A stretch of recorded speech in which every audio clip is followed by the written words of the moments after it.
നിയമപരമാക്കിയതുകൊണ്ട് മാത്രം നീതി ഉണ്ടാകണമെന്നില്ലെന്ന് സുപ്രീം കോടതി ചീഫ് ജസ്റ്റിസ് BR ഗവായ്. ഇന്ത്യയിൽ നിയമവാഴ്ചയാണുള്ളത്, ബുൾഡോസർ നീതിയല്ലെന്നും മൗറീഷ്യസ് യൂണിവേഴ്സിറ്റിയിൽ നടത്തിയ പ്രഭാഷണത്തിനിടെ അദ്ദേഹം പറഞ്ഞു.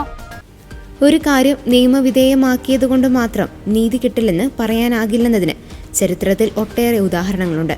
അടിമത്തം മുതൽ ആദിവാസികളെ ലക്ഷ്യമിട്ടുള്ള കൊളോണിയൻ നിയമങ്ങൾ വരെ അതിന് ഉദാഹരണമാണ്.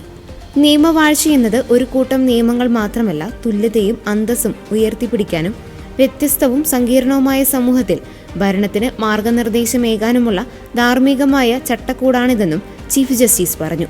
കുറ്റകൃത്യങ്ങളിൽ പ്രതികളായവരുടെ വീടുകൾ തകർത്തു കളയുന്ന ബുൾഡോസർ നീതിക്കെതിരെ 2024 താനിറക്കിയ വിധിയും ചീഫ് ജസ്റ്റിസ് ചൂണ്ടിക്കാട്ടി. ഭരണകൂടത്തിന് ജഡ്ജിയുടെ ജോലി നിർവഹിക്കാനാവില്ല. ഇന്ത്യൻ നിയമവ്യവസ്ഥ ബുൾഡോസർ നീതിയിലല്ല, നിയമവാഴ്ചയിൽ അധിഷ്ഠിതമാണ്. എല്ലാ സാഹചര്യത്തിലും യോജിക്കുന്ന ഒരൊറ്റ ഫോർമുലയായി നിയമവാഴ്ചയെ പരിഗണിക്കാനാവില്ല. ഓരോ സമൂഹത്തിനും അതിൻ്റെതായ പാരമ്പര്യവും കാഴ്ചപ്പാടുകളും ഉണ്ടായെന്ന് ചീഫ് ജസ്റ്റിസ് BR ഗവായ് പറഞ്ഞു.